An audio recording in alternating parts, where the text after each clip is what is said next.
Germantown Multi Speciality Hospital, Dr. Mir Jawad Zar Khan, National Award winner, Senior Orthopedic Surgeon and Director of Germantown Multi Speciality Hospital। इनके साथ most senior and world experience doctor की team आपकी खिदमत में रहेगी।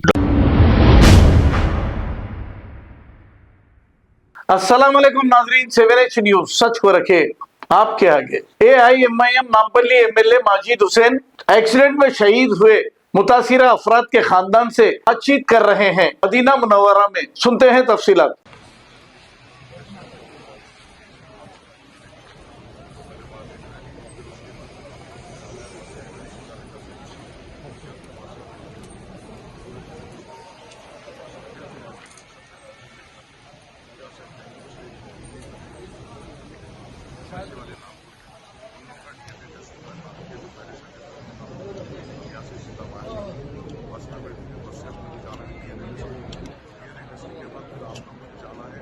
Germantown Multi Speciality Hospital, Dr. Mir Jawad Zar Khan, National Award winner, Senior Orthopedic Surgeon and Director of Germantown Multi Speciality Hospital। इनके साथ most senior and world experience doctor की team आपकी खिदमत में रहेगी। Doctor Wasif Azam, doctor Bharvi Chandori, senior cardiologist और दीगर specialist doctor की टीम खिदमत अंजाम दे रही है। Robotic surgery, advance cath lab, MRI, operation theatre, ICU, 2D ultrasound and pathological laboratory की 24 घंटे इमरजेंसी सर्विस के साथ अपने तमाम अमराज का मुकम्मल इलाज करवाइए। Germanton multi speciality hospital, opposite to pillar number 150, Attapur, Hyderabad. खबर है शहर की, खबर है गाँव की, खबर है सारी दुनिया की। 7H न्यूज पसंद आए तो लाइक कीजिए, शेयर कीजिए और सब्सक्राइब करना ना भूलें। 7H news.